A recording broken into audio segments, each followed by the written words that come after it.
Are you ready to reach a whole new audience and skyrocket your brand's visibility? Introducing your golden opportunity. You can advertise your product, service, or business here on the Friends and Beauty podcast. This is the ultimate platform to connect with a vibrant community of beauty enthusiasts, professionals, and trendsetters. Our devoted listeners are passionate about all things beauty, and your message deserves to be heard. Whether you're a makeup brand, a skincare guru, salon owner, or anything in between, this is your chance to captivate a dedicated audience. Imagine your brand's name resonating through earbuds, sparking conversations, and inspiring action. This is your chance to make waves in a sea of possibilities. So don't wait. Step into the spotlight and let your message be heard, okay? Connect with us today at friendsandbeauty.com/advertise to seize your moment on the Friends and Beauty podcast. Don't worry, I'll leave everything down below for you. And elevate your brand, capture attention, and make an impact.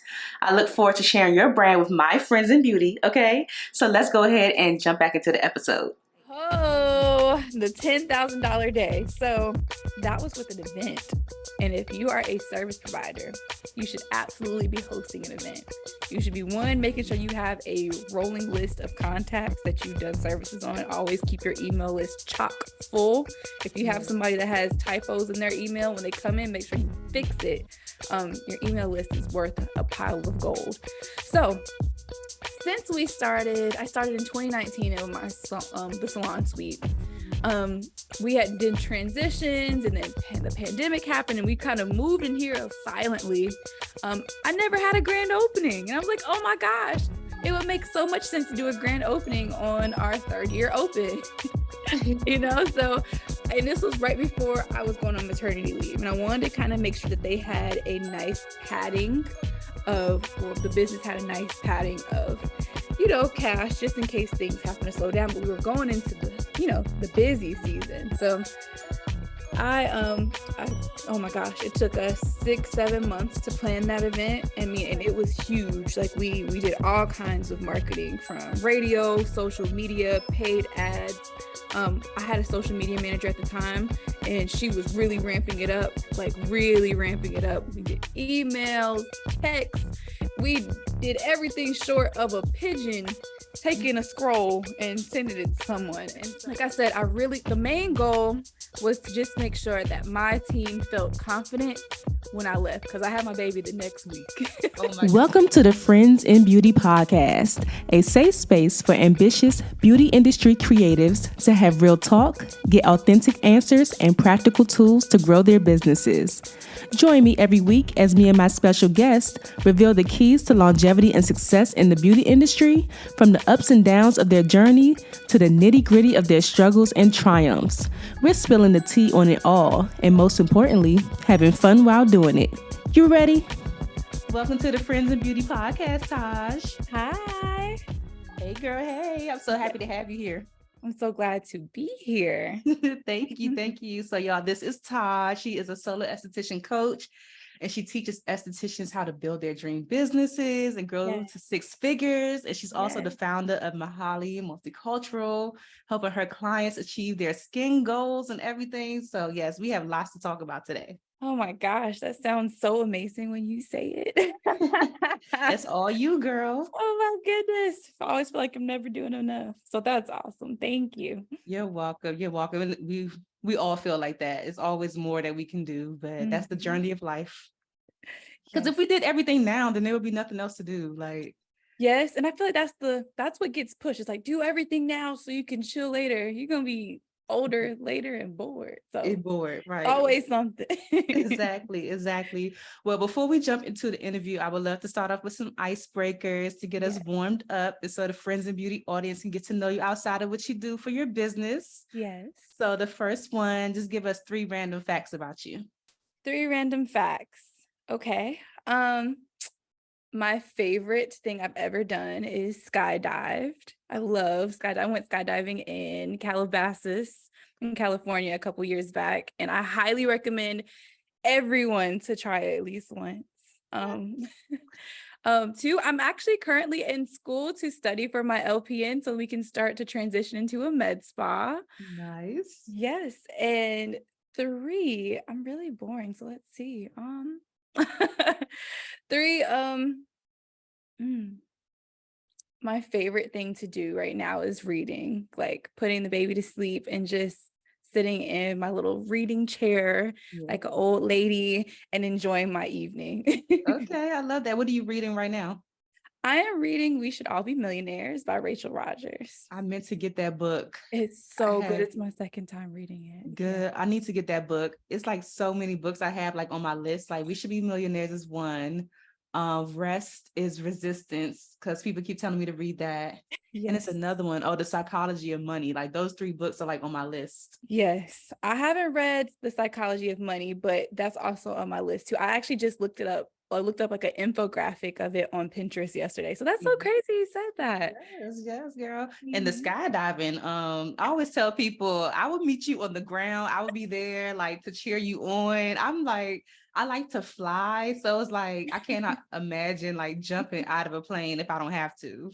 Girl, and it's a little plane. It's a very small plane. But I think that it's really important to do things like that, things that really make you scared. Because Mhm. I mean, it's so much like when it comes to just business owners and our overall fear in general, we got to do things like that to put us out of our comfort zone so that when we are in our playing field, our business, everything doesn't feel so scary. Like, if you said, okay, well, I jumped out of a plane, I can do this. So that's Yeah.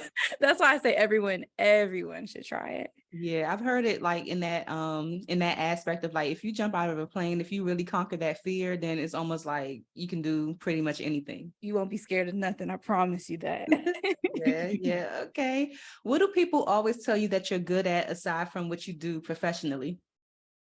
I'm good at I'm really great at direction. So when it comes to, let's say we're putting together a trip or I'm putting together some kind of project with my family for us to do something, Yeah. I'm really great at getting all the details together and then delegating it. Okay. like I can make the master plan. I'm so not good at putting into action because I'll have 50 other things I'm juggling, but I'm really good at vision, like it's a visionary, I guess. Yeah. Okay. I Mhm. like that. I like that. When is the last time you did something for the first time? The last time, the last time I did something for the first time, it's been a long time. It's probably been about 4 years ago. Well, you gave birth.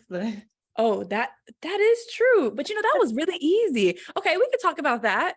Let's say that. About 8 months ago, I had my daughter. And I mean, I feel for all the Black women in the world who are having issues with birthing. That's a huge epidemic right now when it Mm, comes to mortality rates and giving birth and delivery. I had a great delivery. that's good. Yeah, it was awesome. I was in there laughing. The epidural was epiduraling. Okay, I had a great team of supportive nurses and delivery doctors. So it was awesome. So that was 8 months ago, girl. It was Yeah. so yeah, it was great.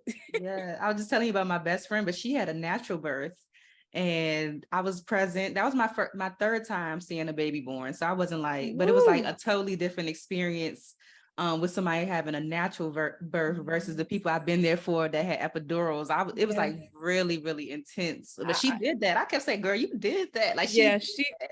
she did that. She did that because I'm so scary. I don't think I could have done it. Every mom that does that, I'm like, y'all are different. Y'all She are did that. different. I mean, of course it was painful, but she breathed through it, and I mean, the baby's here, healthy, she's good. So That's awesome. That's yes, beautiful. girl, yes. So I have these pod decks here. They have like these random cards in it. This is Okay. a what the heck and a would you rather. Which one? Okay. Um, let's do what the heck. What the heck? Let's give Taj. Please don't scare Taj away from the Friends of Beauty podcast with this card. Let's see. Oh, this is cute. This is a cute one. So, what Guinness World Record do you think you could break in the future? In the future, I could break probably the longest lasting vow of silence. I feel like I love talking about my business in this industry, Uh-huh. but if I could just like silence is the best thing that I just love it. It is like a drug. I enjoy just shutting up because we Yeah. talk all day. So it's like if I could like just stop talking. And that's a very weird one. If I could just stop talking, oh my gosh, I would love it. Give this mouth a break. I feel you because I told somebody recently I find myself lately just sitting in silence. Like Yeah. sometimes I just get so overstimulated with like scrolling, or I Yeah. love watching YouTube. YouTube is like Yeah. my thing, or like watching Yes. YouTube, watching other people's lives, watching vlogs, watching podcasts and stuff like that. And the other day I actually like cooked with no music. It was just Mhm. me and the pots and pans clinking because I was like, I just get so like tired of like hearing or just like you said, Okay. talking all the time and like, Yeah, yeah. yeah. I mean, I'll say this, like living when I lived alone, that was the most beautiful thing because hours would go by and you didn't say a thing, didn't say nothing, no one saying anything to you. You were just enjoying your space, you know. So Yep. yes, Yeah. silence is beautiful. Yes. What's your favorite thing about being a mom so far? Oh my gosh, my favorite thing is that my daughter is my bestie boo. I call her bestie boo all the time. And like the first word was mama, okay? Yes. Not too many people get that one, okay? So she said mama first, and you know, we just vibe, like just hanging out with her, spending time with her is really my favorite thing. It's so Oh, awesome because that's that's my bestie boo. that's so cute. That's so cute. So I told you earlier, I was like stalking your page so much so that I saw that you're an Aquarius. So Yes, are you a girl. February Aquarius or January I Aquarius? am a February Aquarius, very proudly, by the way. Okay, When's your very proud. birthday? February the 11th. Oh, okay. I'm Yes. the fourth. I'm February 4th. Oh my God, I love it. I love it. I love it. Listen, the vibes, the vibes. We're the best. We're the most underrated just sign out of all the other signs. I'm Yes. saying we get a bad rap sometimes, but I don't know why. It's the men, girl. It's the men. Oh Yeah. yeah, the men are terrible. The Aquarius men. I dated one time and I was like, Mm-mm. dang, is this Yeah. what people say that I be doing? Like, No, no, girl, they're different. They need to be excluded by themselves alone on an island, girl. Yes, yes. yes, girl. Oh my God. So okay, this is the last one for the icebreaker. So if you were an esthetician and founder of Mahaly Multicultural, is there anything else you could see yourself doing? Oh my gosh, you're gonna think this is so funny. I would be a barber. I would Oh, 150% be a barber. Yes, girl. I love first of all, clearly I don't mind chopping my hair off, but I love the culture, the new culture of the barber shop. And I'm not going to talk about the old culture because I mean the experiences I've had have been great. And I love having a job where you have kind of quick spurts of interaction. Sometimes with us, we have people that are here for 1 hour. If they got a spa day, they're here for 3 to 4 hours. gotcha. And I just really like to just kind of have the quick in and out. And also what's great is like I know what other barbers do, but they kind of like recycle their conversation. You don't got to think too much. You're like, okay, I'm gonna just tell you the same thing I told my last client. Right. Okay. It also, I mean, it's just being a female barber, I think would be, it's just a game changer. Being the anomaly in that space would be dope Yeah. for Yeah. sure. Do you cut your own hair? You know, I actually tried it once and yeah, because we're doing like the Amber Rose kind of thing right now. You know, that's real simple, but if it comes to fading, Gotcha. Yeah, that'd be cool. I know some female barbers. That's a cool space to be Oh, for as a sure. woman that can actually like cut hair because the men be nervous, but it's like when you can actually cut hair, then it's like that's dope. This is true, but I think things are changing. I think it's going to be a shift soon. Yes. Okay. So Taj, tell us a little bit about yourself. What do you want us to know about you? Yes. So I am 26, big 26. Okay. I am the owner of Mahaly's Multicultural Spa. I first started off the spa as a one-room suite. not in the best area. We converted that 1-room suite to a 2-room suite by just creating a divider. And then after about a year and a half there, we transitioned into a 6-room spa, which is now Mahaly Multicultural Mhm. Spa.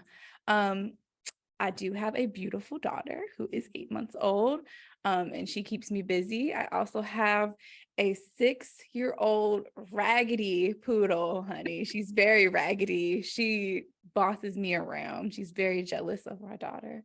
Um, and yeah, really, I wish I had more to me, but my life has been, this business, and Yeah. I hate to be one of those people, but like this is where I'm at all the time Yeah. if I'm not at home with my babies. Yeah. Yeah. Where are you from? I am from Greensboro, North Carolina. Okay. Yes, the middle of nowhere. Like born and raised there? Yes, born and raised here. When I graduated high school, I kind of had I forget about this. I kind of had a moment where I was like, I don't need to be here. And I booked a flight about 2 days later and I moved to Denver with a friend. And I stayed out there for a couple years and I came back. Denver is really cool as well. It just wasn't for me, Yeah. you know. Okay. Okay. Mhm. How long have you been an esthetician now? It'll be ooh, um 5 years this August. 5 whole years. Oh my gosh. I haven't stuck to anything this long ever.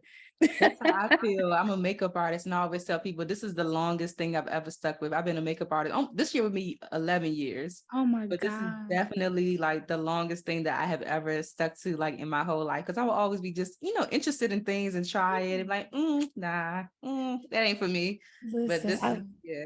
I love that. Like when I first had an inkling before I knew what an esthetician was, I wanted to be a makeup artist. Makeup was my first love just Uh-huh. because I suffered with grade 4, grade 3 cystic acne for 8 years. And Wow. so instead of me trying to, figure out how to cure the acne, I was like, okay, let's just beat this face. Let's cover the acne. So you have a fun job, girl. It's cool. It's okay, girl. It could be a little challenging sometimes dealing with all the, just different personalities and Personalities. people and their standards of beauty Yeah. that is a little strange sometimes, but you got to respect it. Yeah. But yeah, it's a lot. I love that. But yeah, I get this customer service in general. What were you doing before you became an esthetician? Well, when I moved out to Colorado, right before I moved to Colorado, I was a leasing agent at an apartment complex. I Okay. moved to Colorado because the leasing agent also was liquidating her business and moving to Colorado. Hmm. And so she said, you can move over here, you can get a job. And I worked as a saleswoman for a hemp investment company out there. So it was Okay. my job to kind of go around and find different investors and connect with investors and connect them with hemp companies and marijuana companies out in Colorado. Yeah. Um, I actually ended up like working at retail after that, like doing a little bit of things at Nordstrom. And then I got my first job in a spa in Denver in Cherry Creek area. It was a beautiful spa. It's no longer open. I think the pandemic killed it. But Yeah. I mean, that's my first spa job. And I was like, oh, this is how we're getting down. This is how we're doing things. Okay, this is a job. I can come to work and rub on the people and love on the people instead of being at the front, because no one ever really is happy to see the front desk. They're always happy to see their service provider. So that's what I did before then. And then I when I moved back after I got that spa job and I worked at Massage Envy as a front desk person there and was in aesthetic school. And while I was in aesthetic school, still working at Massage Envy, I ended up getting a job at a med spa and then a European wax center. And then we ended up here somehow. So Okay. I've been in the industry, at least the self-care industry for a while now, Yeah. since 2016. Yeah. So being in that industry, that would inspire you to just say, let me just go ahead and get my license. Yeah. I mean, I had never even been to a spa before getting that job. I'll never forget when I first walked in for my interview. I was like, oh, this is nice. Oh my God. Oh my. Places like this exist. I had no clue. That's what's up. Yeah, I love that. I love that. So I saw, look, I all on your Instagram. I told you, it's you okay. said you got fired from your first two SD jobs. Like, You what did. happened, girl? Because I've been fired. I've been, been let go before too. Listen, that just means that we were too big for those roles. That's all that Period. means. Okay. Exactly. Okay. So first job I got fired from. I was working at a med spa. The real tea was I was working there and it was a smaller business. The revenue was big, but it was a smaller business and it was operated by someone who was a family member and to the owner. And Mm. I'm used to dealing with bigger companies where there's structure. So, we have, training that we go through. We have, a handbook that we can refer to. And that Right. just wasn't the case. And everything was done so roundabout. There was never a set way to do every single transaction. So I was working there in the front desk and training with the esthetician and getting a whole lot of great insight there.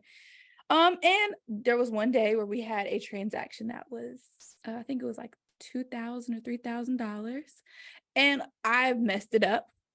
And they accused me of stealing $50 from a $3,000 transaction. If I'm a steal, I'm gonna take more than that. Baby, I'm gonna take it all, okay? But first of all, I'm not a thief. Two, Right. I was losing money to take that job because I wanted the experience. Mm. I wasn't making much of anything. I took a pay cut to take that job just so I could have the experience, and it paid off. However, when I was being accused of stealing, I think that was just something that they were planning on letting me go, and they were just like, okay, we'll just use that. Now, I got fired from EWC, and if y'all know, that's European Wax Center. I've heard And about them. yeah, listen, they don't play. Listen, if you plan, don't give European Wax Center the courtesy of a 2 weeks notice. Because what I did was I had made my decision up, because at the time I had a suite while working at EWC just doing lashes. That's all I did was lashes. And they were aware of that and they were fine with that because it was a non-competing service. But I had decided, I'm like, you know what? I'm working 12-hour days. I go to my suite from 8 to 2, and then I come here and I'm here from 2:30 to 8. I'm gonna just step out on faith and do my own thing. So I let them know. I'm like, I just want to put in my 2 weeks notice. They let me work 1 week, and then they just came in there one day and was like, yeah, you gotta go. And I was like, okay, nope, All right, well. yeah, no problem. Listen, They was like, I'll why wait? You can go now.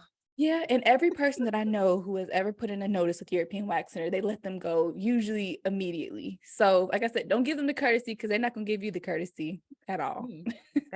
That is crazy. Yeah, I've been fired from my share of jobs before, and I was like, I don't like having my livelihood in somebody else's hands. So that's what kind of like pushed me to do makeup and stuff. So I could Yeah. it's like if I'm a fail, let it be on my own. Like if I don't have no Yeah, money, like let it be because I didn't work, not because y'all let me exactly. go. Exactly. Yeah. I So agree. what was it that well you already had your lash suite, but what was it that ultimately led you to that first location that you like split into the two and all of that? Yes. So, oh girl, I feel like why does everything have to be such a raggedy story? It can't just be simple. Oh my goodness. So, I at the time when I was first doing lashes and working at European Wax Center, I was lashing off my couch, off of my mom's couch, not even my couch. I was still living at home. Mhm. And so it was getting to the point where my mom was just, and I had a dog. It just wasn't very professional, and the straw that broke the camel's back was when I was doing lashes in the living room,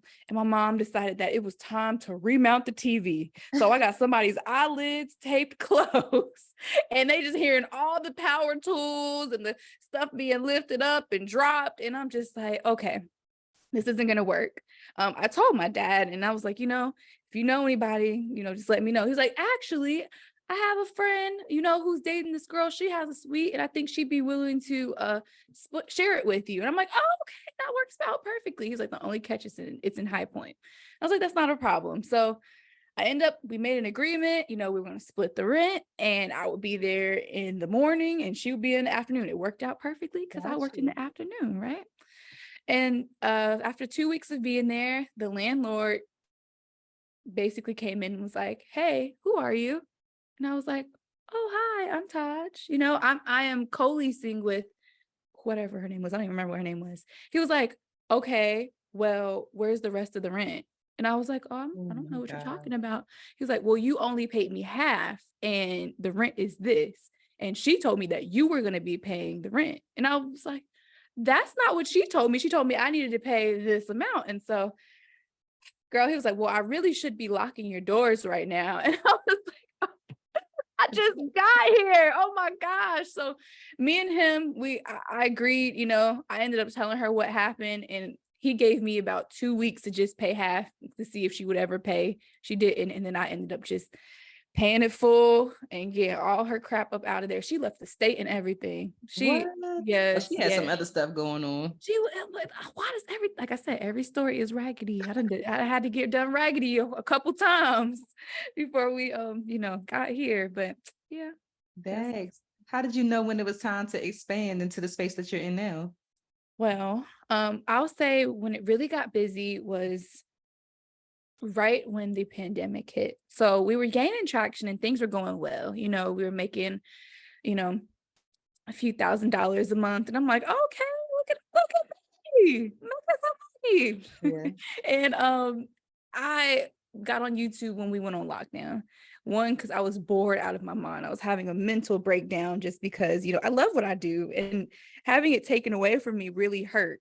And so I got on YouTube, and YouTube really catapulted my business forward much faster than I ever would have expected. Mhm. And once I did that, probably about 3 months into YouTube and just posting consistently, that is when people started to come either from out of the state or from out of the city, or even people were finding me in my backyard. And that's when we really started hitting, you know, big numbers. And so that's when I was like, okay, this one little room is not gonna cut it. I was like, I also need some help. I could use like an assistant. So we Yeah. split it in two. The assistant was an esthetician as well. So she could help me and she could also learn, and we worked together. So, and it got to the point where we were in there all day and both of the rooms were occupied. I'm like, okay, we can't do this anymore. We need a real wall. When I say a wall, I mean, we had a curtain in between us, and that wasn't gonna do it. So Yeah. that's when it was time. Yes. What were you talking about on YouTube? So I mean, the craziest thing is so funny when you follow like God's divine steps. The first video I ever made was how to get a pretty kitty. And at the time, I was doing more waxing than any other service. And so I was like, oh my gosh, we're going to go on lockdown. These girls about to go grab their razors, grab their nair, grab whatever, and just be messed up in the game. All the progress that we've, you know, made. And I was just thinking strictly for my clients. And so I made a video just saying, hey, please don't do this. Or like, hey, if you're gonna shave, please do this. Here's how Yeah. to exfoliate. Here's how to treat dark marks. Here's how to help with ingrown hairs, inflammation, that kind of thing. And that video went baby viral. It went viral. That was the first video, made 1 million views. What? That's what's crazy. Like I said, following God's divine steps, that's what'll happen. And so that was the first one. But then I started talking about my journey with my acne and how to treat hyperpigmentation. And, you know, at that time, skincare was really like, it's still very prevalent online, but it was really jumping online then, you know, and people were getting into the Korean skincare and that kind of thing. And I just wanted to put my 2 cents in because there wasn't too many estheticians who were Black and giving advice on how to treat our skin. And that was something I really wanted to hone into because hence, you know, multicultural skin specialist. So that's what we are really focused on. That is so dope. How often were you posting on YouTube? Literally just once a week. Okay. Once a week. I don't think I ever made it past one video a week. And that's just because I knew my threshold. It was a lot. I had to record it. I barely knew how to edit, you know, and I was all I could handle at the time. Yeah, yeah. How do you feel about those before and afters of the waxing? Ooh. Intimate waxings down there. On Instagram, when the girl, because I get mixed answers. It's like, well, you got to show the, you know, but I'm like, when I see them, I'll be like, oh my God. No. Here's the thing. There's levels to it, right? If you got your client butterfly, and you down here with the camera, and you got your 3 fingers over the musty cat, and it's just like hair, and then afterwards the last one is just 3 fingers, but still it's just greased. I cannot. First of all, nobody wants that kind of shock on their timeline. Don't get me wrong, I'm sure it'll definitely slow the scroll, which is Exactly. awesome, but it kind of just gives a distaste, and it can result in people unfollowing you, and that could be your, your potential clients. Yeah. There is a way to show that you're a good waxer without doing that. And the best form of marketing for waxing is always going to be word of mouth and reviews. Everyone's going to tell you about their wax, girl. They don't need to show it. No one's walking around pulling down their panties and be like, check hey, it out. you see, no, that's not how you market waxing. So it's a no for me, but I'm guilty. I too used to do it. Yeah. But no. Mm-mm. Yeah. I would see them on my timeline sometimes. Like, here we go. Here go another one. And I just need the girls to know, like, that's not it. It's just not a classy look for your business, if that makes sense. Yeah. Okay. So when you got to this space over here, like, do you remember your first hire? Like, how was that process of hiring your first person?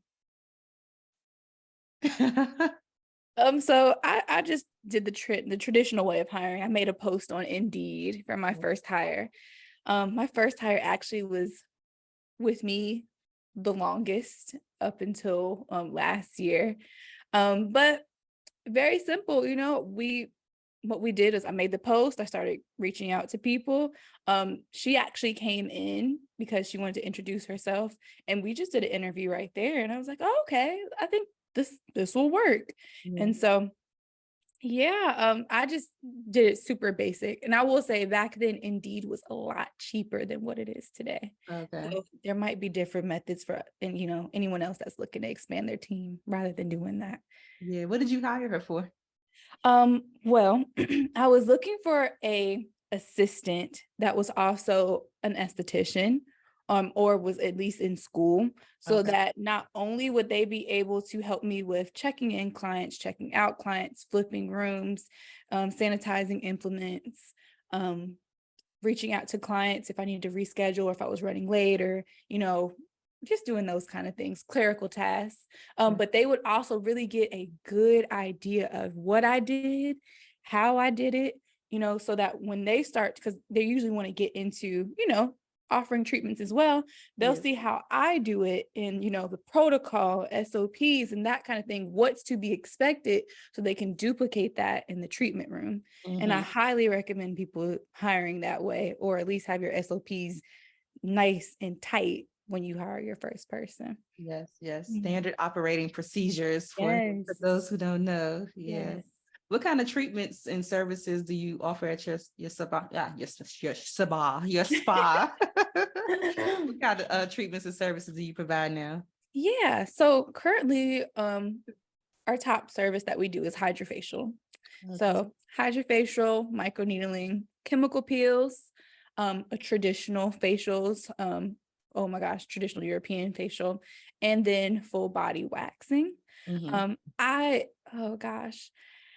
I started off doing a ton of stuff, and I don't recommend anyone doing that because that was crazy. But yeah, those are our bread and butter right now.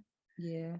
So once you turn into a med spa, like, what's the difference in the services that you can offer?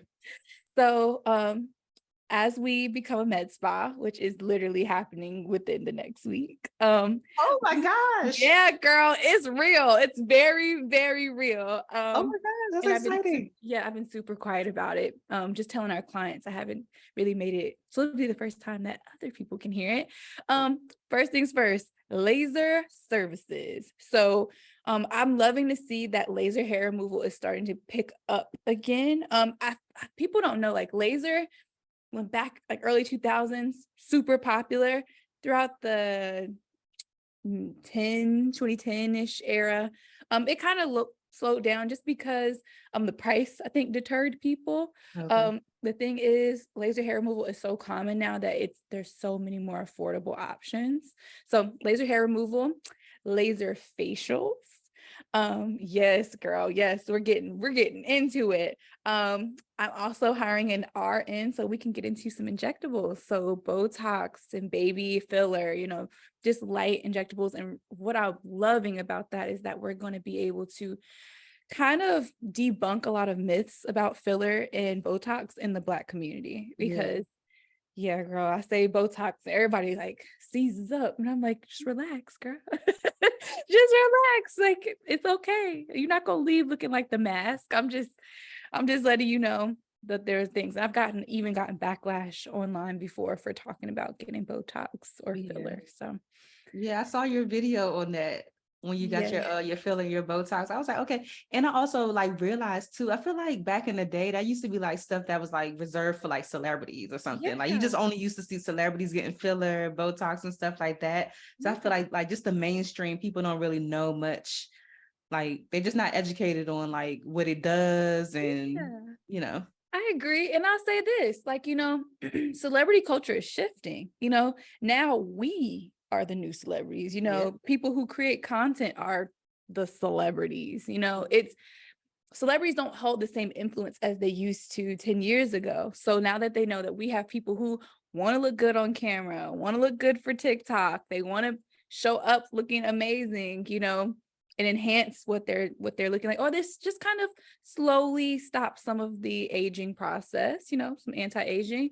They realize like, oh, okay, these people actually, the general public does have the money to do these services. Yeah. They I don't know why they thought that they didn't. There's several professional people who had the funds to do this the whole time, but Yeah. it is what it is. Yeah. Is there anything that people should, how do I want to ask, like before getting like Botox or fillers or something like that, what is that decision to do that? I'm only okay, so I'll tell you why I'm asking, because I watched this girl on YouTube Yeah. and she got filler in her top lip to like, plump, because her top lip was like very like thin. Mhm. So when she got the filler, I was like, okay, like yeah, that looks really good. But then like she wanted more, and then she wanted more, and then like a week later, her next vlog is like, I'm getting my filler dissolved. I'm like, girl, like after you just did all of that, so like before people jump into like doing those type of treatments, like I guess when you start to offer it, like how would you advise them to make sure like this is the decision that you want to make, so you're not coming back saying like, okay, I want it gone now? Right. So the biggest thing is, first you need to date your injector. And that just means really Okay. get to know them, really get to know their style of injection, or injecting. Because really when people start to kind of look like, really duckish or Yeah. very overfilled, past their lips and that kind of thing, that's all just neglect from their injector. Injectors are supposed to tell you no. And if they don't, that means they don't care about you. They want the I've, money. yeah, exactly. I mean, at the med spa I worked at, I shadowed the injector for many, many hours. And there have been times where she would say no. And that's what you're supposed to as a good injector. Or if you're going to do something here, like, okay, well, if we're going to do this, we need to balance somewhere else, or you're going to look crazy. And it's just about being honest instead of just being like, yeah, let me take this quick, whatever. I know that filler dissolving is really popular right now, and that's just because we're leaving the era of being overfilled. The Kylie lip is the overfilled lip era. Yeah. Or like, Black China dissolving all the mid-face filler she has. That was what was really popular, is like the very snatched, you know, overly exaggerated facial features were super popular, and that's just not a trend anymore. So if people are talking about getting their filler dissolved, it's just because it's trendy, because things are changing. Got you. Okay, that makes a lot of sense for sure. Mhm. Okay, Yeah. so how did you go about building your loyal client base where you are now? I mean, even to be able to expand, like obviously business was booming. So how did you build your loyal client base? Um, I'm really big on client experience. Give me 1 second. Uh-huh. I'm really huge on client experience.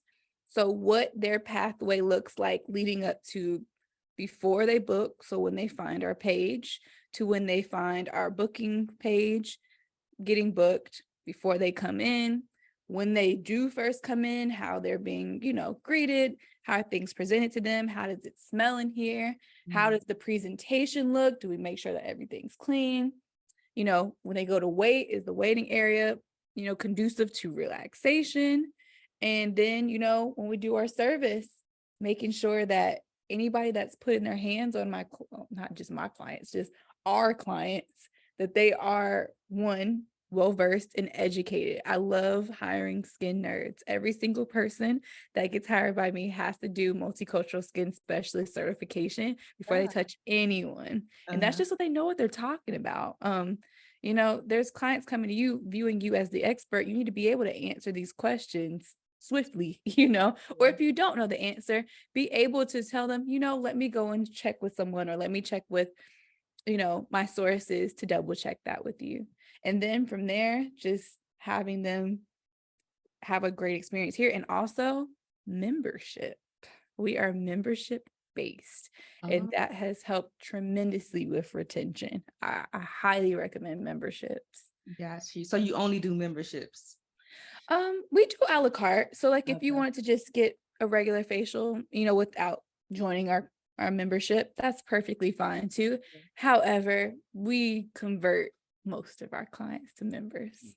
I love that. Mhm. Okay, I love it. I love it. I love it. I have a lot of estheticians that listen to the show, so I hope y'all are taking notes. Please, girl, if you don't have a membership, get one, especially for the summer slump. Y'all know the J months are crazy.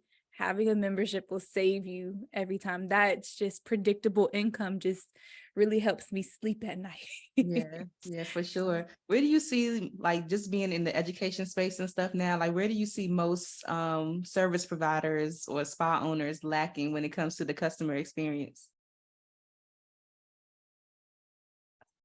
I want to say they drop the ball after the service is done. Okay. So that's the biggest hole I see. One, with retail recommendations. Two, with ensuring that they try everything in their entire being to either have them rebooked or signed up for some form of recurring monthly membership. Mhm. Um, the thing is, they are, oh my gosh, way less likely to come back, you know, or keep you top of mind if they don't schedule that appointment before they walk out the door. They're Mhm. definitely like, oh my gosh, this was so nice. This was great. Oh, I know I need to spoil myself more. But you know, the newness of a facial, oops, excuse me, the newness of a facial wears off. You know, after about 2 weeks in, they get into the hustle and bustle of life again. And unfortunately, even though you were great, I'm sure they've forgotten about you, or at least you're just not the top of mind unless they have some underlying skincare condition they're looking to treat. So Mhm. that's number one. And two, so many estheticians are scared to sell retail. They're so scared. I had a trainer who told me that 50% of your income should be coming from retail sales. Now, Right. I am currently not at that place yet, but we are damn close, just because, you know, it's so inconveniencing to have your client go out and grab something that you don't have there ready for them. Like, what if they just want to go straight home? What if they just want to take what you have, be like, okay, I got everything I needed all in one swoop, and go home? Yeah. You know, you have to think about that as well, and you're doing them a disservice. So just you know, they think like, oh, okay, it's kind of like, you know, you're on a date with someone, you know, and you guys might have, you know, you might have did something, you know, grown afterwards. That's the service. Y'all did something grown. And then so you just go and be like, all right, bye. You know, you're not going to cook them breakfast. You're not going to walk them out, you know, like Yeah. you want to think of that kind of like as a adult interaction. Like, make sure they're good. Make sure that you are at the top of mind Yes. always. So Yes. yeah. Yes. So like retail services, as far as like offering them like some kind of aftercare product or something to maintain their, skin, Yes. in between appointments and stuff like that. Absolutely, Yes. especially skincare if they're facial based. Absolutely. Got you. Got you. Mhm. How did you learn all of this business stuff? Did you have a coach or anything, or just from like experience and being a customer, working in spas and stuff like that? I'll say a little bit of both. I really did take note when I was working at these places. Like I said, I might talk junk about European Wax Center, but European Wax Center runs like a well-oiled machine. There, at any moment, at any given second, there is a place where you need to be and you know where you need to be. And they're really great at that. At the med spa, it really kind of got me a chance to see what elevated luxury service looks like. And I have spent tens of thousands of dollars on coaching and continuing ed. Like, I actually have a problem. Like, I just bought like 2 social media classes this past week. I have a issue. I'm addicted to learning new information just because every time I've ever invested in myself, it's paid off dividends every single time. Yes, because you implement it though. Yeah, that's something to be aware of too. It's a guy that I know, he calls that when you just take information and you don't use action, he calls that mental masturbation. So don't be a mental masturbator, actually do something with the information you're given. So yeah. I'm totally there. Like, I love investing and learning and stuff, but I also told myself recently, like, I'm not investing in any more coaches until I implement what I learned from the last one, like fully, like implement the stuff, because you can't say the stuff doesn't work unless you're like doing it. So I'm not investing anymore. I'm not buying any more classes or anything until I execute on what I've learned so far. Absolutely. Yes. So one thing for sure, Friends in Beauty was built off of networking, just like building relationships with other people and just kind of sitting back and letting those relationships work. So like, how have you been able, or what kind of relationships have you built with like other service providers, not necessarily estheticians, or it could be estheticians too, to kind of like help you to grow your business? Any collaborations or things like that? Yes. But very few. When I first started off in my suite, coincidentally, my best friend is a cosmetologist. She's no longer a cosmetologist, but she was a high-end luxury hair colorist. And we actually worked in the same building. And she had a huge audience and they were coming to see her. And what I would do is I would just pop in every now and then and just say, hey, but she was also constantly talking about me, beefing me up. And I was always doing services for her. She would do services for me. So that was my first collaborating relationship. And I'll say this, there were other hairstylists in there. Like there was a stylist named Christian Klein. There was another one named Yolanda. And they were all very supportive of me because I was the only esthetician in the space. And so that really helped. As I've grown up, we're over here now. I haven't been as good about collaboration as I should be. And mainly because once YouTube kind of really helped to build a platform for me, I wasn't being treated the same with other service providers. You know, it was never like a give and take kind of relationship. It was always like a take and take. And so it was really weird. And also, I'll just be the first to say it, like the aesthetic business is it's a lot of mean girls in the business. And I think that you know, I've had my fair share of mean girls. Even like I've hired mean girls and they end up being mean to me. And I'm just like, what'd I do to you? But I'm really to myself these days, but that's changing. That's absolutely changing. I had meetings this week with collaborating companies in our area, but definitely been to myself. I feel you on that. Because even now I'm to the point where it's a little weird. Like, I don't want to put myself on like a pedestal or like I'm not on a high horse or anything, but sometimes when I meet people, I'm always wondering, like, are you really trying to be my friend, or are you trying to like get in there so that eventually you can like, because I've had it happen before where I thought somebody was like genuinely trying to like befriend me, and I'm a friendly person. So like, I like people. So I'm going to talk to you. I'm going to befriend you as well. But then it was like, oh, so I have these products, like, you want to try them out and maybe share them? I'm like, so now my guard is a little up. It's like, oh, I thought you was trying to be my friend. You just wanted me to promote something for you. So you gotta be that way, unfortunately, because I mean, like I said, I've literally hired people who have, you know, told me like, oh my gosh, yes, I want to work here, I want to stay here, and I want to be able to build and grow with you. Whole time they just want to come and see what's going on in the back end, and you know, try to steal a sauce and dip. And that's like, but then when they realize there's no secret sauce. It's hard work. Then they're like, oh shit, excuse me. Like, oh, I ain't sticking around for this. Like, oh, you mean you have to work here? Like, we gotta work? No, thank you. I'm good. Yes, girl. Yes, girl. Oh my God. So when did you transition into education? So it's been something I've been wanting to do for a long time. Excuse me. 2019, when I was lashing heavy, I was doing a ton of lash classes. Like, to all, if any of my OG lash girls hear this, like, I just want to say thank you. I almost want to do lash classes again because I have sent an employee or a couple of employees to lash training with other lash techs. And when I hear about the training, I'm like, I'm sorry, what did y'all do? Like, what did I pay for y'all to do? Like, I could have did that. I just thought I was saving myself some time. But I started off with that and I loved it. Group lash training was so much fun. And what I learned too is like, I don't have to bog myself down to one-to-one interactions all the time just to make a living. And so, I was doing that from 2019. I did it in 2020. And then when YouTube took off, I had to stop completely because I was too busy. I was way too busy to even sit and think a thought about making a class again.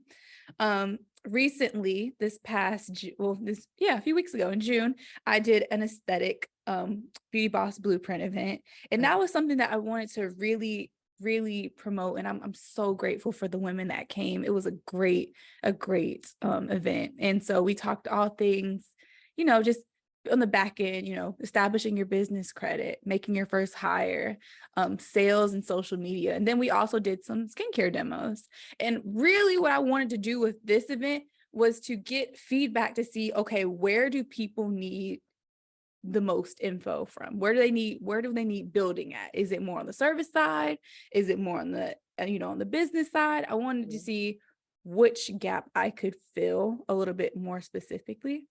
And so that being said, it was really beautiful. I would love to do something again, but I want to do something virtual because I had people from, different countries saying like, oh my gosh, I wish I could come, or I wish you had a virtual option because I would have signed up. And I'm just like, I'm so sorry. Got you. I was going to ask you if it was virtual or in person. So it was an in-person event. It was in person.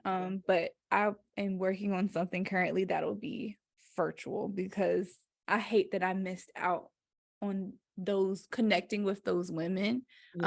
Because I had some great information. I gave like all the tea, everything. That's right. I feel like that's an Aquarius thing. Give them everything but the kitchen sink. Yeah, I mean, like what someone else is doing, it can't stop me from what I'm doing because what's for me is for me. So yeah. So tell us how this contributed to this $10,000 day. Like, the $10,000 day. So that was with an event. And if you are a service provider, you should absolutely be hosting an event. You should be making sure you have a rolling list of contacts that you've done services on. Always keep your email list chock full. If you have somebody that has typos in their email, when they come in, make sure you fix it. Your email list is worth a pile of gold. So since I started in 2019 in my the salon suite.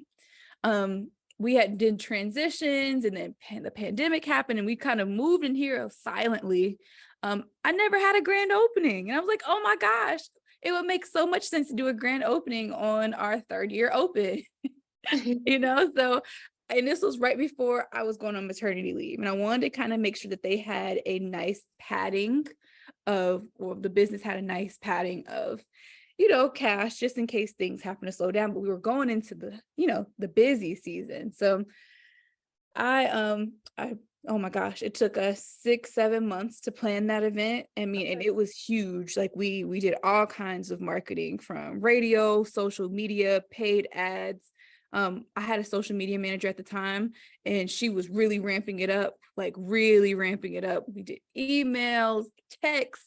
We did everything short of a pigeon taking a scroll and sending it to someone. And so, I mean, it was from, what time was that from? It was from 12 until 7. I mean, and when I tell you we had a line, I wish you guys could see, we had a line all day until the last 30 minutes. Wow. Yeah, it was crazy. And, It was just so they can kind of see what we do here. Like we had mimosas, we demoed, our European wax, or our European signature facial, hydrofacial. We did mini facials, we did consultations, and and at the very end, after they kind of got the experience, we set them up. I was here in the front with another one person setting people up with skincare in their regimen. So it was a ton of product that was sold, a lot of appointments booked. And like I said, the main goal was to just make sure that my team felt confident when I left, because I had my baby the next week. Oh my gosh. Yes, I had her the next week. And everybody was trying to talk me out of it. Like, Taj, you are super duper pregnant. You absolutely should not be doing this right now. I'm like, y'all leave me alone. I'm gonna do this. I gotta do this for the team.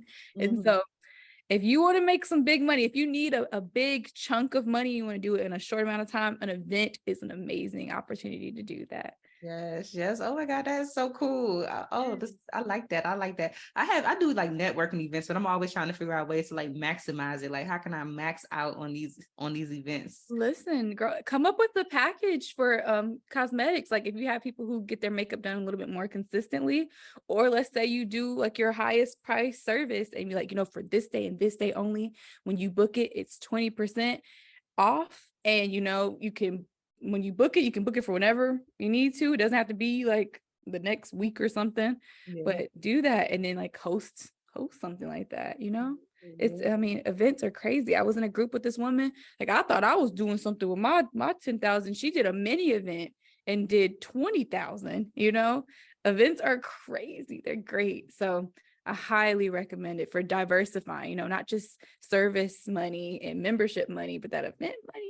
Yes, that's indeed. So after having the Beauty Balls blueprint, like what are some of the challenges that you're seeing estheticians trying to overcome, or the gaps that do need to be filled at this time? I think the biggest one is incorporating retail. That's number one. Like really being serious about incorporating retail, like not half stepping. The second thing is mindset. And, I think that we'll all have a mindset thing. Like I said, when I first started talking to you about, jumping out of planes, they have to be fearless and take calculated risks. And a lot of times people are so scared to take calculated risks. My front desk, she sees the invoices that I have to pay, and she's just like, I just don't know. I could never imagine paying that much. And I'm just like, you got to do what you got to do. You can't do something. You can't do the same thing, expect a different outcome. You got to do something, step out on faith. Even that day where we did, the event, I had never spent that much, never in my life spent that much prepping for that event. But it turned out, it paid out, and at least not for one single thing. And yeah, same thing with the hydrofacial machine. Hydrofacials are number one service. The machine is extremely expensive. It's a car. And it's like, but since we've done that, it's been paid off. It's, we can now charge a higher price for a service. You got to step out and do those things that scare you, that make your butt clench up, so that you can, get to another level, because otherwise you'll be playing on the same field. That's why we're moving into, the med spa space, which is scary, but very exciting. Yes, it is. Like for those estheticians who, because I know sometimes when I'm ready to like expand or do something with my business, I'm always like, where is this money going to come from? So leveraging business credit is like the way to go. Definitely, for sure. Even if you're starting with like a net 30 or net 60 account, just small things to help build that business credit up, that's going to take you a long way too. Yeah, absolutely. Well, I have a never have I ever question for you, Taj. Okay. It is that time. So if this has happened to you before, share the story behind it, as well as like your advice to any esthetician who's in the position that you're in to, you can't really avoid it, but how to handle the situation or some precautions to take to catch it or whatever. So the question is, never have I ever had an employee steal from me before. Has this happened to you? Oh, this has definitely happened to me. So, yes, I have had an employee steal from me. So what had happened was, on a day where I had 2 girls doing training in the back, it was actually a spa manager, and she had taken a couple $100 from the desk, from the cash box. And I noticed it literally that night, or if it wasn't that night, it was the next day. And you know, let's talk about how you navigate this situation and what you can do to prevent it. Number one, the story with that, once I discovered it was missing, I was like, oh my gosh, who did it? Everybody was here that day except for me. So how am I going to figure out who did it? At the time, I had security cameras, but they were not hooked up. They were not hooked up. I had not done what I needed to do to make sure I had access to the security cameras. So what I did was I called a meeting. And I told everyone, like, hey, we have an urgent meeting tomorrow right at shift change. So right when we do shift change, I need at least 30 minutes of your time. So everybody was like, okay. So what I did was I was like, so everyone, there's been money that's been stolen. I'm going to give you 1 or 2 options. I'm like, you can tell me if you stole the money by 11:59 tonight. You can text me and let me know, or you can let me know now.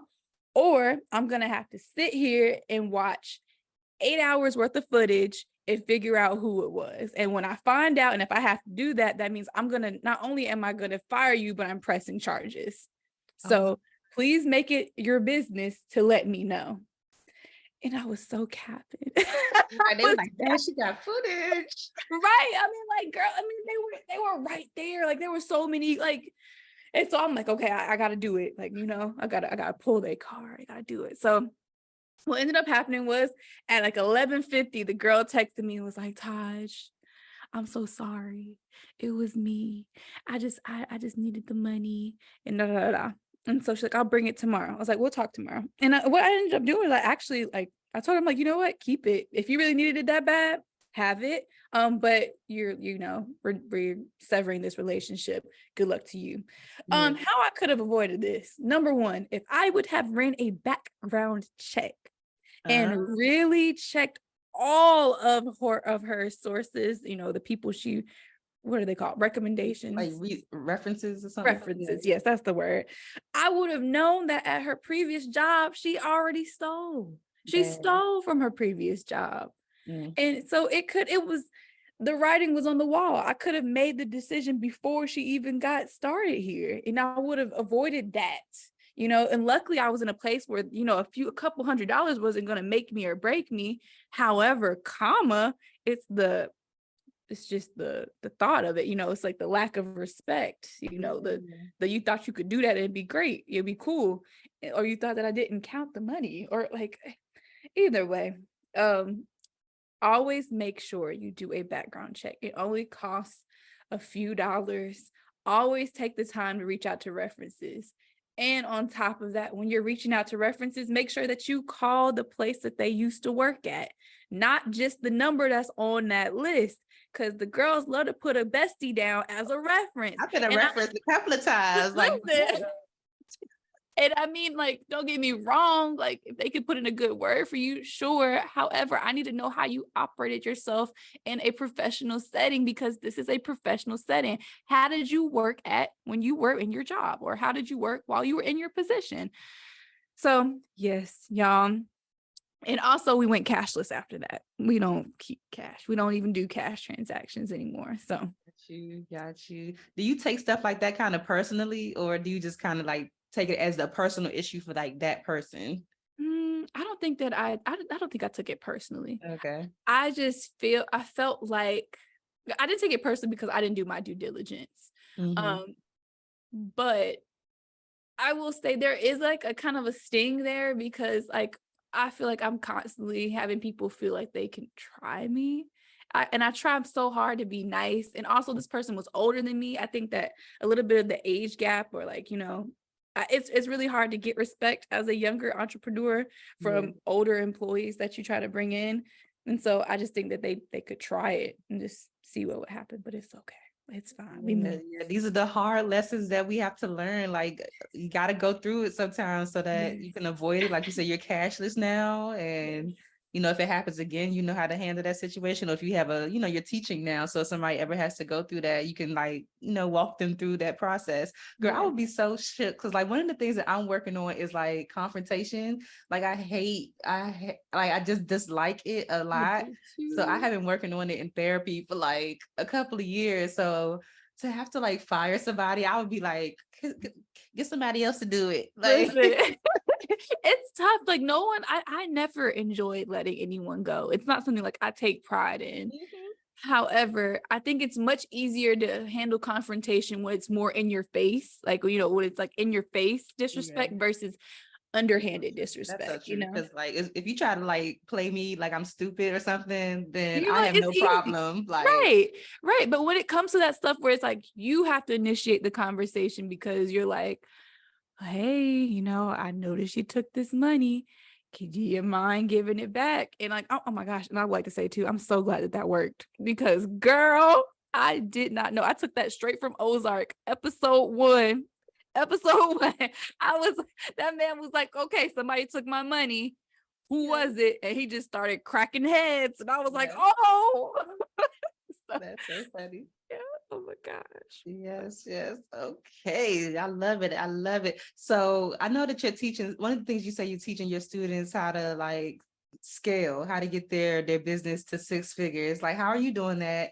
And then also, can you give us a glimpse into like this 6-figure business model? Yes, I sure can. So the biggest thing that I look at is to make sure, or I try to see okay, let's start from the beginning.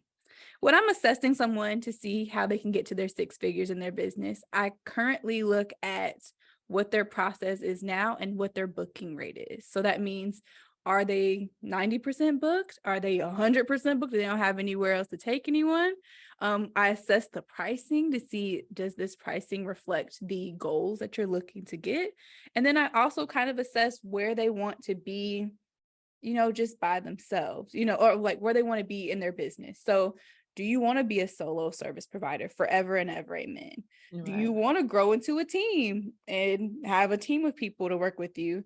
And that's how we start, just because typically everyone that I talk to, they're like, Taj, I've tried everything. I'm posting all the time. I'm doing dances. I'm in my room. I got a fuzzy rug. I posted my fuzzy rug and my pink implements and my neon sign, Taj. Why is it not work? I work 6 hours a day. Why is it not working? And typically the problem is a lot of estheticians or service providers are busy and not productive. So they're busy, but they're not doing the right tasks. So for instance, it's usually the thing that it's the thing they're avoiding that's what's going to cause them to go to the next level. So for instance, I have one person where I ask her like all the time, I'm like, because we haven't been able to move forward, I'm like, hey, so I'm asking you what are your numbers specifically? We need to know what your numbers are. Like, I need to know how many new clients you had, the exact number you had, and I need you to tell me where did they come from. And a lot of people can't even start there. And I'm just like, see, this is the data that we need to figure out what's working, because you're doing so much of everything when really you could just be going deep into one thing. Right. So for instance, if the majority of your clients are coming from TikTok and you're posting on YouTube and you're doing ads in a magazine and radio ads and whatever have you, okay, stop all that other stuff because TikTok is converting. So let's go ahead, let's go deep into TikTok. Maybe we should look into TikTok ads or however, retargeting ads, whatever we need to do. Like that's where I'm at. I'm all about figuring out what works and then just going all in there, because otherwise, like I said, you're doing all the stuff that's not making an impact and that's not helping it. So that's right. So just assessing our numbers, that's number 1. 2, really deep diving on what's working and honing in on that. And 3, getting a team. I think that you can be a 6-figure esthetician. You can be a 7-figure esthetician. I'm pretty sure I follow the Dallas esthetician, and she said before that she's made 7 figures all on her lonesome, right? Yeah. You can, but what I tell a lot of solo esties when they just want to remain solo is that you're building yourself a very great job. You're not building a business. And, you know, because if you're just by yourself, the spa has to close when you decide you want to go on vacation or decide you want to take a moment, take a breath, or, you know, like that means you're not making money. And so getting a team is crucial because that's going to help what's going to maximize what I call your revenue per hour per room, which is something I learned from Addo Aesthetics, which is a training group that I was in. But when you have your revenue per hour per room, that lets you know how much money you need to be making each hour with different rooms, with different service providers to reach your service goal.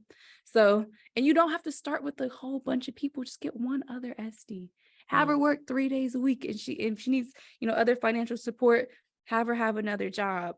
But that's what we'll do. Then we start to add people on. So numbers, go deep on what's work, add to your team so that you're not having to grind yourself into the ground, because I am a grinder. I worked 12-hour days, 6 days a week for years, and I didn't have to. I really didn't have to. And the sooner you take yourself out of the business, the sooner it'll be easier for the clients to transition over to the other teammates, because that's really hard too. When they just want you, don't train them into just having you all the time. Be a boss. Figure out you want to be a boss or you want to be a service provider. Because you can't do both very well. Trust me, I know. I've done it. And it doesn't work very well. And then lastly, really ramp up your skincare revenue or your retail revenue. You've got to have that extra. It can't just be the service numbers or the service revenue is the only money you're bringing in. If that's the case, I mean, like what happens when you hit June and July? You just suffer and dry out? Like, do you just like kind of wait around hoping and praying that people start to come in? They're on vacation. I'm sorry, but they're not thinking about us right now. And that's okay. Really, you should be on vacation too, or at least enjoying some form of vacation. I mean, get ready for quarter 3 and quarter 4, because they're gonna come back like they always do. But making sure that retail is good, because that's also what helps keep people afloat during the dry months. They're always gonna need skincare. They're never gonna not have a face. So I think that was a little jumbled, but that's what I would say. Focus on being productive versus busy, you know, making sure you know your numbers, doing the things that really make an impact in building your team and your retail revenue. Absolutely. Yeah. Because I think I love the being busy versus productive, because I feel like when you are a solopreneur, you're literally doing everything. So you do kind of get stuck in those activities that aren't making you any money, like those non-income producing activities that, you know, they're distractions for real. But like when you get a team or something, you can kind of like start to distribute things. And when you start to get busy, like you're no longer handling those other tasks very well, right? Something's going to fall to the wayside. And a lot of people feel like they have to bring someone on full time or someone extremely expensive to take some things off of their plate. Like you can start small. Let's say right now you're solo SD, you're a facialist, right?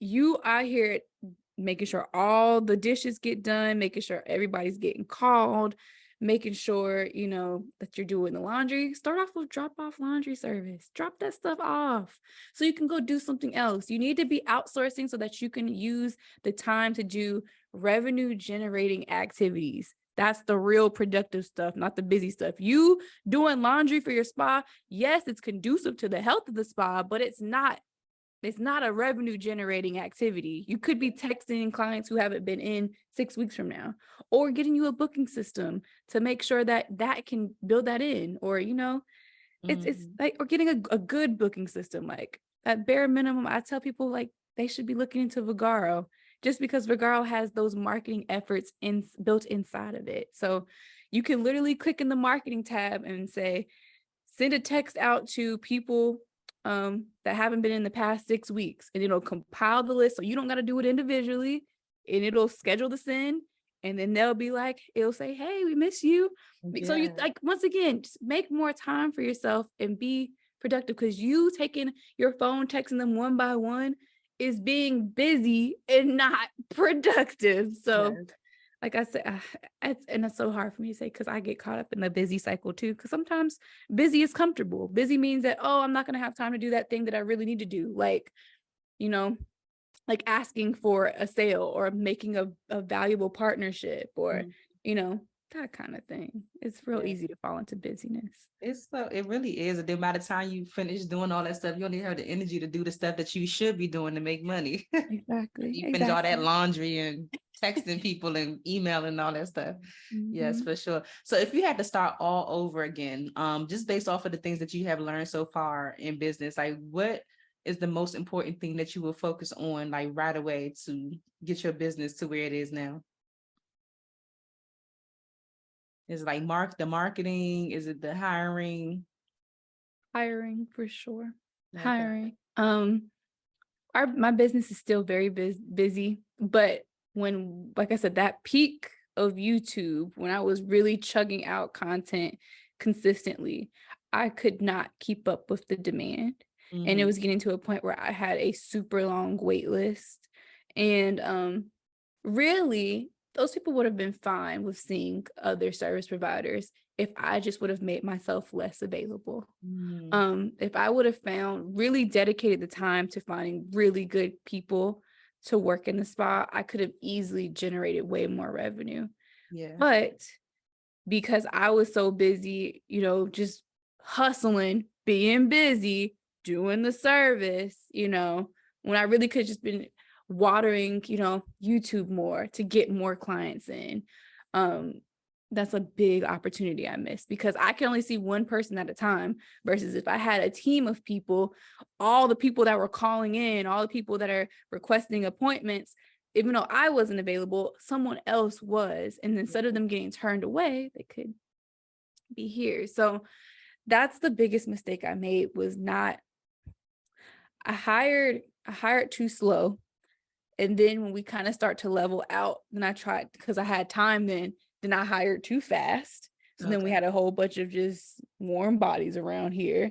And then I'm going through the thing again. I'm going through a dip now where I'm a little behind, but I should definitely be hiring some more again. But then you have to kind of also battle the fact that, you know, a lot of people want to be solo too.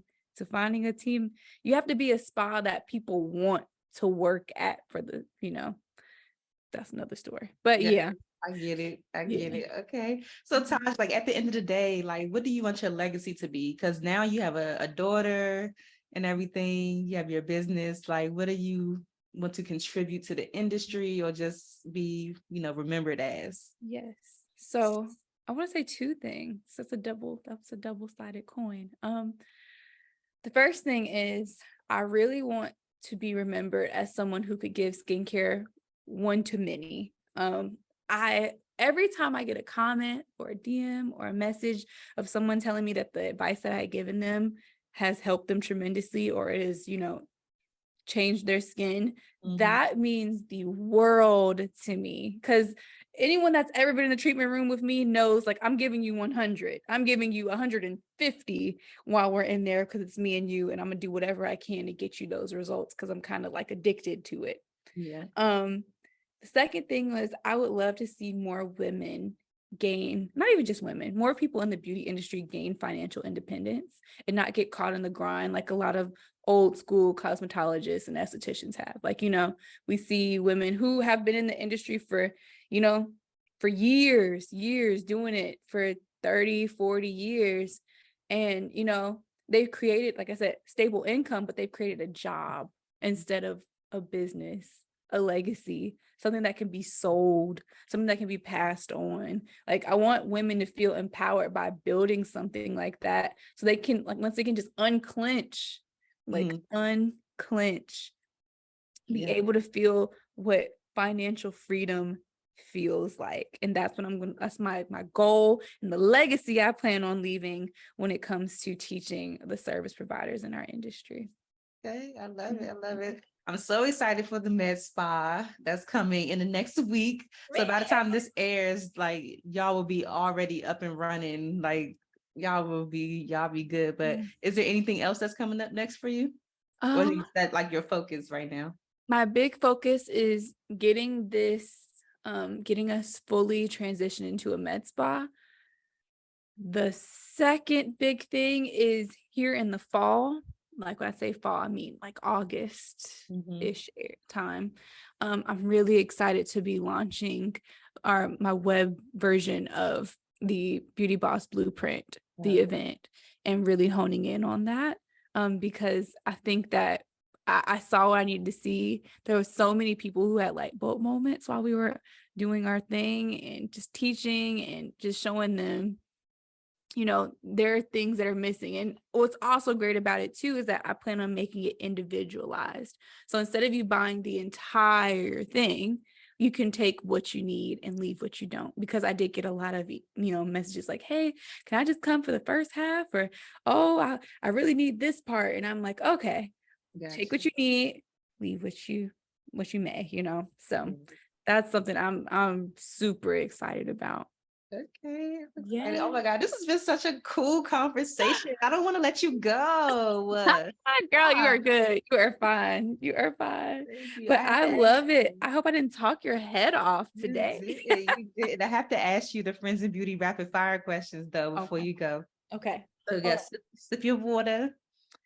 Yes, yes. She got this big jug. I know that's why her skin is so flawless. Girl, this is because of the gym. That's the only reason. Like, I'm bad about my water, but my gym is literally across the street. He kills me all the time. Yes, yes. So I had these questions for you. If you have to expand on it, that's totally fine, but you could just switch your answers out. So the first one is, what are the top 3 keys to your success so far? Sacrifice, discipline, and investing in yourself. Yes. How do you measure your success? What kind of question is that? By how calm my body feels. If I'm feeling, good, my nervous system is chilled. Yes. Okay. What is the best advice you've ever received, or like a piece of advice that has just always stuck with you? You always remember it. Yes. It's just as hard to sell someone something that costs $5 and something that costs $500. It's still the same. A sale is a sale. It's just as easy or just as hard. Absolutely. Absolutely. What advice would you give to a solopreneur right now in the spa or esthetician space who is just not seeing the results that they want to see with their business, and they're just like, maybe I should just close down and get a job? I'll say this, because we are in a horrific economy right now. If you need to get a job, like it's beyond you, you got someone else to take care of, do what you got to do and tell everybody to shut up. And the other thing is take a pause, take a look at your numbers. They're never going to lie to you. Look at your numbers, figure out what's working, figure out what's not working, and focus on what's working. Yeah.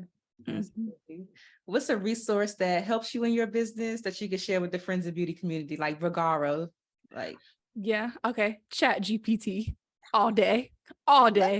Listen, do you have the free version or the paid one? I have the free version, but I'm willing to pay for the paid version without a shadow of a doubt. Me and Chat GPT are besties. Like this. What do you use it for? So sometimes I use it on days where I'm just not feeling, I'm actually making a video about this, when I'm not feeling very organized and I have things to do. So I give it the prompt to, I'm like, hey, write me a time-coded to-do list with these items on it, so that it can just keep me on task. So there'll never be a time during the day where I'm like, oh my God, what do I need to do? Yeah. And that's what I like that for. And sometimes for Instagram captions, like SEO, heavy Instagram captions. Yeah. Okay. I love it. I never tried it with the to-do list, but I'm gonna try that. Because I'm big on like writing whatever I gotta do down, but not necessarily like a timestamp. I am too, but sometimes I can be time blind. So when I have it to create it for me, and sometimes I'll even print it out because I need to see it on a paper. It'll tell me like, okay, sis, this is your allotted time, do it. And then you set a timer with it. And you can't lose. You cannot lose with that method. Yeah, yeah. Mhm. Okay. So the last one, I just want you to fill in the blank for me and just say, like, my name is, blank, Taj. And the key to longevity and success is whatever you think it is. Okay. Mhm. So my name is Taj, and the key to success and longevity is a balancing self-care and discipline. Self-care and discipline. I like it. I like it. Okay, Taj. Yeah. Before you go, like, please share like all of your social media information, however you want people to connect with you, multicultural, learn about the next blueprint that you're doing. Like, you can share everything. Yes. So my personal Instagram handle, where I do a lot of my esthetician education content, is going to be at taj.mahaly. You can also find me on YouTube, just typing in Taj Mahaly. I'll pop up. And I am on TikTok, but we'll get there. We'll really move and shake with that. I'm a long form content girl. But I'm Taj Mahaly on there. And as far as figuring out where Beauty Boss Blueprint, how to get that next digital version of that, that's going to be on beautybossblueprintevent.net.